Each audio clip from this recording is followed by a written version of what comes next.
Hello students, स्वागत है आपका कोचिंग डाटा पर। आज हम क्लास 10th जो पिछली वीडियो आई थी मेटल और नॉन मेटल्स, धातु और अधातु, क्लास 10th साइंस से, वो चैप्टर रह गया था थोड़ा सा, अब उसको कंप्लीट करते हैं। उसमें हमने धातु को पढ़ा था पूरा डिटेल में, रासायनिक गुण भी पढ़े थे, भौतिक गुण भी पढ़े थे और पूरा हमने अच्छे से कंप्लीट करा था। अब जहाँ से रह गया वहीं से स्टार्ट करेंगे। अधातु, ठीक है। अधातु क्या है? वे तत्व जो ऊष्मा तथा विद्युत का चालन नहीं करते अधातु कहलाते हैं। ठीक है, अधातु क्या है? जिनमें से विद्युत को नहीं बहाया जा सकता, विद्युत उसमें से प्रवाहित नहीं की जा सकती, और ऊष्मा, वो क्या होंगे? अधातु होंगे। धातु क्या होते हैं? जो विद्युत और ऊष्मा का चालन करते हैं। दोनों एक दूसरे के विपरीत हैं। अधातु वे तत्व होते हैं जो इलेक्ट्रॉन ग्रहण करके ऋणायन बनाने की प्रवृत्ति रखते हैं। देखो, जो इलेक्ट्रॉन ग्रहण करेगा वो ऋणायन बनाएगा और जो इलेक्ट्रॉन त्यागेगा वो धनायन बनाएगा। तो जो धातु हैं वो धनायन बनाती हैं, अधातु हैं वो ऋणायन बनाती हैं, क्योंकि इलेक्ट्रॉन ग्रहण किया। अधातु क्या करेगी? इलेक्ट्रॉन ग्रहण करती है, इलेक्ट्रॉन ग्रहण करती है। इलेक्ट्रॉन किसी और से ग्रहण करना, यानी कि तुमने किसी से पैसे उधार लिए तो तुम क्या हो गए? ऋणी हो गए। क्या हो गए? ऋणी। इसीलिए इसको क्या बोल देते हैं? जब ये इलेक्ट्रॉन ग्रहण करते हैं तो इसे बोल देते हैं ऋणायन। इस तरह से आप इसको समझ सकते हैं और ध्यान रख सकते हैं। ठीक है, एग्जाम्पल है कार्बन, नाइट्रोजन, सल्फर आदि। ठीक है, अब जैसे हमने धातुओं के भौतिक गुण पढ़े थे वहां पे, उसी तरह से हम अधातुओं के भौतिक गुण भी पढ़ेंगे। अधातुओं के भौतिक गुण में सबसे पहला है धात्विक चमक। देखो, धातु की अगर हम बात करें तो धातुओं में धात्विक चमक होती है, लेकिन अधातुओं में कोई विशेष चमक नहीं होती है। पीछे का भी रिवीजन हो रहा है और हम नया भी पढ़ रहे हैं। ठीक, दूसरा गुण है इसका विद्युत और ऊष्मीय अचालकता। अचालकता क्यों? क्योंकि इसमें से विद्युत और ऊष्मा का प्रवाहित नहीं होती, इसलिए इसको विद्युत और ऊष्मीय अचालकता बोला है इस गुण को। देखो, अधातुएं विद्युत तथा ऊष्मीय सुचालकता प्रदर्शित नहीं करती। क्यों नहीं करती? क्योंकि इनमें मुक्त इलेक्ट्रॉन्स नहीं होते हैं, इनमें मुक्त इलेक्ट्रॉन नहीं पाए जाएंगे और ये ऊष्मीय सुचालकता प्रदर्शित नहीं करेंगी। इसमें अपवाद है ये ग्रेफाइड, क्योंकि ग्रेफाइड अधातु है। ये ग्रेफाइड अधातु है, काय का अपर रूप है? ये कार्बन का, कार्बन का अपर रूप है ग्रेफाइड। ग्रेफाइड एक अपवाद है क्योंकि ग्रेफाइड अधातु है, कार्बन अधातु है, कार्बन का ही अपर रूप क्या है? आपका ग्रेफाइड है। ग्रेफाइड क्या करता है? मुक्त इलेक्ट्रॉन की उपस्थिति के कारण विद्युत का चालन करता है। क्योंकि ग्रेफाइड में मुक्त इलेक्ट्रॉन्स होते हैं, इसलिए ये क्या करेगा? विद्युत का चालन करेगा। वैसे अधातुएं विद्युत का चालन नहीं करती। ठीक है, आगे देखते हैं भंगुरता। भंगुरता की यदि बात करें, ये क्या है? भंगुर है। अधातु क्या होती हैं? भंगुर होती हैं, पीटने पर चादर में परिवर्तित नहीं होती, एक सीट के रूप में चेंज नहीं होती अधातु है। और धातु जो है पीटने पर सीट के रूप में चेंज हो जाती है। अगर अतन्यता की बात करें, एक होता है तन्यता, एक अतन्यता। तन्यता क्या है? कि जिन्हें खींचकर तार के रूप में परिवर्तित किया जा सके, वो तन्यता है, तन्यता का गुण है। अतन्यता का गुण क्या है? कि जिन्हें खींचकर तार में परिवर्तित नहीं किया जा सकता। किन्हें? अधातुओं को। अब इसका अगला भौतिक गुण है ध्वनि। ध्वनि क्या है? धातुओं में तो ध्वनि पाई जाती है हथौड़े से पीटने पर, लेकिन अधातुओं में क्या है? इन्हें हथौड़े से पीटने पर कोई ध्वनि उत्पन्न नहीं होती है। कोई ध्वनि उत्पन्न नहीं होगी हथौड़े से पीटोगे तो धातु को। अब इसके आगे हम पढ़ेंगे अधातुओं के रासायनिक गुण। अब रासायनिक गुण की बात करते हैं। ठीक है, देखिए, रासायनिक गुण में पहला जो हम पढ़ेंगे वो है अधातुओं की ऑक्सीजन से क्रिया। अधातुओं की किससे क्रिया करानी है भाई? ऑक्सीजन से। ऑक्सीजन से क्रिया करा के क्या बनाती हैं? देखें, अधातुएं ऑक्सीजन से क्रिया करके ऑक्साइड निर्मित करती हैं। ऑक्सीजन से क्रिया करेंगे, ऑक्साइड बनाएंगे। इन ऑक्साइडों की प्रकृति अम्लीय या उदासीन होती है। पहले हम क्या करेंगे, कोई धातु लेंगे, उसकी क्रिया ऑक्सीजन से कराएंगे, फिर ऑक्साइड बनेगा। अब उस ऑक्साइड की क्रिया हम जल से कराएंगे, फिर देखेंगे कि भाई कैसी प्रकृति निकल के आती है, या तो अम्लीय आएगी या फिर उदासीन। तो देखें, देखो हमने यहाँ पे ले लिया जैसे कार्बन, ठीक, कार्बन की क्रिया करा दी हमने काय से, ऑक्सीजन से, तो क्या बनेगा आपका carbon dioxide, carbon dioxide gas बनेगी, ठीक। अब इसके बाद क्या करना है हमें कि ये जो कार्बन डाइऑक्साइड गैस बनी, इसको हमें जल के साथ कराना है। अभी इसकी क्रिया किससे करानी है, जल से, और जल से क्रिया कराने पर कार्बोनिक अम्ल बनता है H2CO3। देखो हमने पहले कार्बन की ऑक्सीजन से कराई, कार्बन डाइऑक्साइड बन गया, ठीक है ना। फिर कार्बन डाइऑक्साइड को हमने जल से कराई, कार्बन डाइऑक्साइड की जल से कराएंगे तो देखो H2 है, ठीक है, CO2 और एक ये तो वो CO3 हो गया, H2CO3। ये क्या बन गया, कार्बोनिक अम्ल, कार्बोनिक अम्ल, ठीक है ना। अब अगला हम देखेंगे अधातुओं की जल से क्रिया। तो अधातुएं जो हैं वो जल के साथ क्रिया नहीं देती ना, नो रिएक्शन लिख सकते हैं यहाँ पे। क्या लिख सकते हो भाई, नो रिएक्शन। अधातुएं सामान्यतः जल के साथ कोई क्रिया नहीं करती। फिर हम देखेंगे अधातुओं की क्लोरीन के साथ क्रिया। क्लोरीन के साथ क्या बनाएंगे, देखें, लिखेंगे हम अधातुएं क्लोरीन से अभिक्रिया द्वारा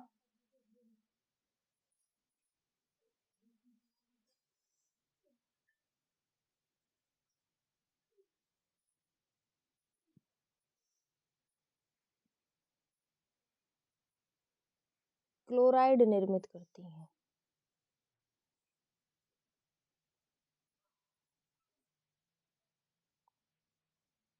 क्या करती हैं भाई, अधातुएं जो हैं वो क्लोरीन से जब क्रिया करती हैं तो क्लोराइड बनाती हैं।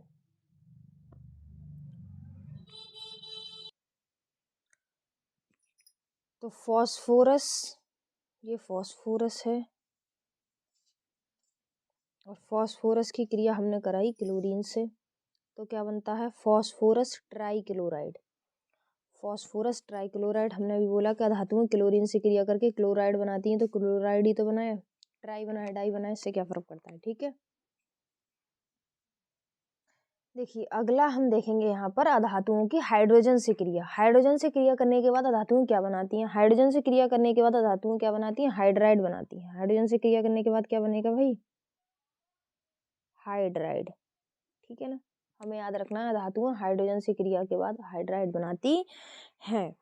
तो देखो ले लो किसी धातु को, N2 ले लिया हमने, ठीक है ना, नाइट्रोजन, हाइड्रोजन से क्रिया करा दी, ये है तुम्हारा नाइट्रोजन, ठीक है। नाइट्रोजन की क्रिया कैसे कराई भाई, हाइड्रोजन से, तो हमने बोला क्या बनाएगा, हाइड्राइड बनेगा, ठीक। तो यहाँ पे क्या बन जाएगा, 2NH3, ये हाइड्राइड ही तो है, अमोनिया। अब यदि हम बात करें, इसमें और भी देख सकते हो तुम, कार्बन से भी करा सकते हो क्रिया, सल्फर से भी हाइड्रोजन की क्रिया करा सकते हो, है ना, एग्जाम्पल तो बहुत सारे हैं। अब इस चैप्टर में हम आगे जो टॉपिक पढ़ेंगे वो है धातुओं की उपस्थिति या धातुओं की प्राप्ति। धातुएं प्राप्त कैसे, कहाँ से होती हैं, ठीक है। तो हम पढ़ेंगे धातुओं की प्राप्ति, ठीक, कोई दिक्कत नहीं यहाँ तक। धातुओं की प्राप्ति की यदि हम बात करें तो धातुएं कहाँ से प्राप्त होती हैं, धातुओं का स्रोत क्या है, ठीक। तो धातुओं की प्राप्ति का मुख्य स्रोत है भूपर्पटी, यानी कि भूमि पर ही पाई जाती हैं, ठीक है। और समुद्री जल में, समुद्र के जल में अंदर जो है तली से चिपटी हुई मिलेंगी धातुएं, ठीक है। और भूपर्पटी पर, समुद्री जल में भी पाई जाती हैं, ठीक है, समुद्री जल के साथ आ जाती हैं, और भूपर्पटी पर, दो तरह से हमारा, दो जो है हमारे स्रोत हैं, और भी हो सकते हैं, ठीक है। अब धातुएं जो है वो किन अवस्थाओं में पाई जाती हैं? तो सीधी सी बात है कि भाई धातुएं 2 अवस्थाओं में पाई जाती है। एक अवस्था कैसी होगी? स्वतंत्र अवस्था में पाई जाएंगी। दूसरी अवस्था कैसी होगी? संयुक्त होगी, कि भाई एक संयुक्त अवस्था में और एक स्वतंत्र अवस्था में। देखिए, जो मुक्त या स्वतंत्र अवस्था में पाई जाएंगी वो कैसी होंगी? मुक्त और स्वतंत्र अवस्था में वही पाई जा सकती हैं जो कम क्रियाशील होंगी, मतलब वो किसी से क्रिया ही नहीं करती हैं, तो वो तो स्वतंत्र ही पाई जाएंगी। वो किसी से क्रिया ही नहीं करेंगी तो वो अलग ही होंगी। अलग होंगी इसका मतलब है स्वतंत्र अवस्था में पाई जाती हैं। वे धातुएं जो कम क्रियाशील होती हैं, यानी कि क्रिया नहीं करती हैं आसानी से, वही स्वतंत्र अवस्था में पाई जाती हैं। ठीक है, इसका उदाहरण आपका क्या हो जाएगा? एग्जाम्पल क्या हो जाएगा इसका? देखो, सोना हो जाएगा, है ना, चांदी हो जाएगा, ये इसके एग्जाम्पल है। ठीक है, क्योंकि ये आसानी से क्रिया नहीं करते, कर जाते हैं एक उससे ही करते हैं शायद, वो होता है अम्लराज, है ना, अन्यथा क्रिया नहीं करते। ठीक है ना। देखिए, यदि हम बात करें कि संयुक्त अवस्था में कौन पाई जाएंगी, तो संयुक्त अवस्था में बे ठोस धातुएं पाई जाएंगी जो कि क्रियाशील होती हैं, यानी कि जो आसानी से किसी के साथ भी क्रिया कर लेती हैं, तो वो संयुक्त अवस्था में पाई जाती हैं। क्योंकि कोई और जो है धातु अगर या कुछ और पदार्थ होगा तो वो उसके साथ आसानी से क्रिया कर लेंगी। जब क्रिया कर लेंगी तो संयुक्त अवस्था में नहीं रहेंगी, वो संयुक्त अवस्था में ही पाई जाएंगी। इसके एग्जाम्पल तो भरपूर हैं, बहुत हैं। ठीक है ना। इसके एग्जाम्पल तो भाई बहुत सारे हैं। Na हो गया आपका, Ca हो गया आपका, Fe हो गया, जिंक हो गया, बहुत सारे आदि लिख सकते हो। ठीक है ना। ठीक है, इसमें जो हम अगली चीज पढ़ेंगे वो है खनिज। वैसे आप थोड़ा बहुत जानते होगे इसके बारे में। ठीक है। ठीक है, खनिज क्या है? देखो, सीधी सी बात है, खुदाई के बाद पृथ्वी से निकाले जाते हैं। तो खनिज जो है प्रकृति में धातुएं जिन यौगिकों के रूप में पाई जाती हैं। धातुएं तो हैं बट यौगिक के रूप में जो पाई जा रही हैं, जो उनके और भी रूप है, ठीक है, तो वे खनिज कहलाते हैं। एग्जाम्पल इसका कॉपर पाइराइट, है ना, जो एग्जाम के लिए भी इम्पोर्टेंट है। इसको तो आपको पढ़ के जाना है, इसमें कोई दिक्कत वाली बात है नहीं। ठीक है, अब हम आगे पढ़ेंगे अयस्क। देखिए, अयस्क क्या होंगे? जैसे आपको खनिज, आपके पास खनिज है, ठीक है ना, पहले हम मानते हैं खनिज है, ठीक है। अब जिन खनिजों से, अब खनिज क्या है? यौगिक के रूप में है खनिज। अब जिन खनिजों से धातुओं का निष्कर्षण आसानी से हो जाता है, क्योंकि यौगिक है, यौगिक से क्या धातु आसानी से अलग हो रही है, तो वो क्या कहलाते हैं आपके? वो आपके अयस्क कहलाते हैं। वे खनिज जिनसे धातु का निष्कर्षण सुगमता से हो जाए, उन्हें क्या कहते हैं? अयस्क कहते हैं। एग्जाम्पल है हॉर्न सिल्वर, कॉर्नेलाइट आदि। अब हम इसमें कुछ अयस्कों को देखेंगे। बेसिकली आपके जो है ना एग्जाम में, वो नाम पूछेगा, है ना, कि ऐसे पूछेगा कि ऑक्साइड अयस्क बताइए, है ना, या फिर वो पूछ लेगा कार्बोनेट अयस्क को बताइए, तो तुम्हें कुछ नाम देने होंगे। ठीक है, वही हम यहाँ अभी देख लेते हैं जल्दी से। ठीक है, ऑक्साइड अयस्क में आप याद कर सकते हो क्या? वॉक्साइड। वॉक्साइड फॉर्मूला याद कर लेना, Al2O3 2H2O।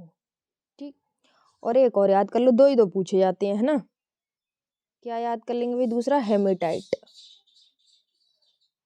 Fe2O3। ये बस आपसे दो दो नाम पूछे जाएंगे एग्जाम में। ठीक, दूसरा यदि हम करना चाहें तो कार्बोनेट अयस्क को याद करेंगे, क्योंकि इनमें से जो हम अभी करा रहे हैं उसमें से एक तो पूछ लिया जाएगा एग्जाम में आपकी, तो आपको इसको छोड़ के नहीं जाना, क्योंकि ये जो है भाई वो इम्पोर्टेंट है। कार्बोनेट अयस्क में आप कौन कौन से याद कर सकते हैं बताओ? कैलेमाइन, क्या याद कर सकते हैं? कैलेमाइन। और कैलेमाइन का फॉर्मूला क्या है? ZnCO3। एक हो गया, दूसरा एक और उठा लो, सीरुसाइट। सीरूसाइट। फॉर्मूला क्या होगा? PbCO3। आगे यदि हम बात करें तो तीसरा क्या हो जाता है? सल्फाइड अयस्क। सल्फाइड अयस्क। सल्फाइड अयस्क में भी हमें दो देखने हैं, है ना? तो हम देख लेते हैं कॉपर पाइराइट, जो कि मैंने ऊपर भी बता रखा है, कॉपर पाइराइट। अब कॉपर पाइराइट का फॉर्मूला क्या है भाई? तो इसको भी याद कर लो, CuFeS2। ठीक, एक और याद कर लो, जिंक ब्लेंड कर लो याद, बहुत आसान है। ठीक, मैंने आसान ही लिखे हैं वैसे भी। जिंक ब्लेंड होता है ना, जिंक ब्लेंड, ZnS। अब यदि हम बात करें क्लोराइड अयस्क में, तो क्लोराइड अयस्क में आप कर सकते हो हॉर्न सिल्वर। कौन कौन से कर सकते हैं भाई हम? एक तो कर सकते हैं हॉर्न सिल्वर,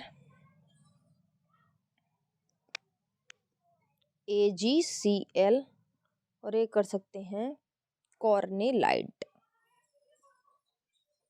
ठीक इसका तो बहुत बड़ा है फॉर्मूला, KCl MgCl2 6H2O। बस ये आपको याद करनी है जरूर, क्योंकि इन चारों में से एक एग्जाम में मिल जाएगा, पक्की बात।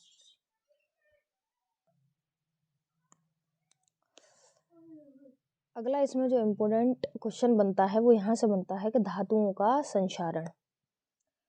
संक्षारण का मतलब है क्षरण होना किसी पदार्थ का। ठीक है, तो नम वायु के संपर्क में आने पर सतह की धातु का क्षरण संक्षारण कहलाता है। यह ऑक्सीकारक प्रक्रम है। नम वायु यानी कि थोड़ी सी नमी और वायु की उपस्थिति में कोई धातु है, उसकी जो सतह है वो उसका क्षरण हो जाना, मतलब उसका गल जाना, टूट जाना, हल्के हल्के करके झड़ना, क्या कहलाता है? संक्षारण कहलाता है। यह एक ऑक्सीकारक प्रक्रम है। क्यों? क्योंकि ऑक्सीजन की उपस्थिति में हो रहा है, बोला ना, नम वायु। ठीक है, वायु की उपस्थिति।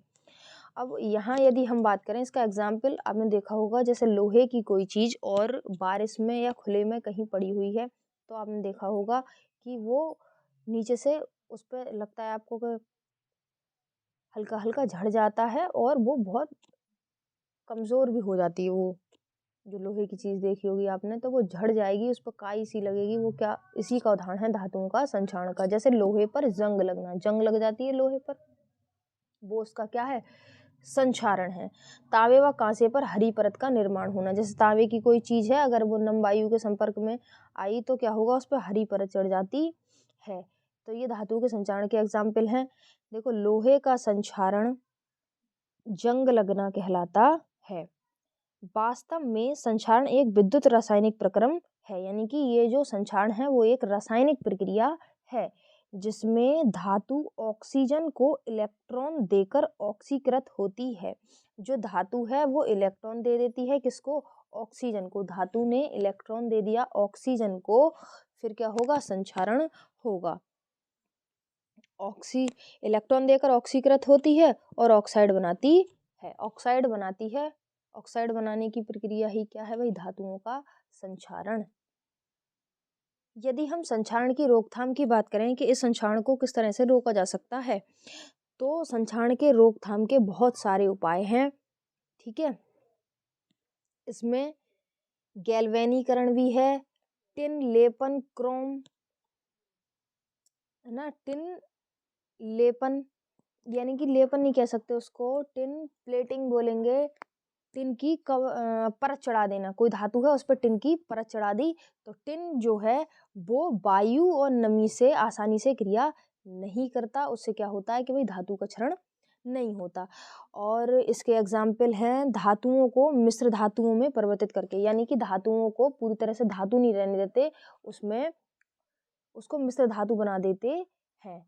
ठीक, तो फिर उसका जो है क्षरण आसानी से नहीं होगा। एक है रंगाई करके। ठीक है, अम्ल अवरोधक रंग से क्या कर दोगे आप? इसको पेंट कर दोगे जिससे कि उस पर जंग नहीं लगती। ग्रीज या तेल लगाकर भी लोहे की परत पे तेल लगा दोगे जिससे कि उस पर जंग नहीं लगेगी। तो इनके नाम याद रखने हैं आपको और थोड़ा थोड़ा आप इसमें लिख सकते हो अगर एग्जाम में आए तब। देखिए हमने लिख दिए यहाँ पे, एक तो गैल्वेनीकरण, टिन प्लेटिंग, टिन की परत चढ़ा देना ना, धातुओं को मिश्र धातुओं में परिवर्तित करके, रंगाई करके, ग्रीज या तेल लगाकर। इससे क्या होगा कि भाई वो आसानी से क्रिया नहीं करेगी फिर, और संक्षारण को रोका जा सकता है इन सारी चीज़ों के माध्यम से। अब हम 2 टॉपिक और बचते हैं इसमें, वो भी देख लेते हैं जल्दी से, फिर हो जाएगा आपका चैप्टर खत्म। ठीक, उपधातु। यदि हम बात करें उपधातु की,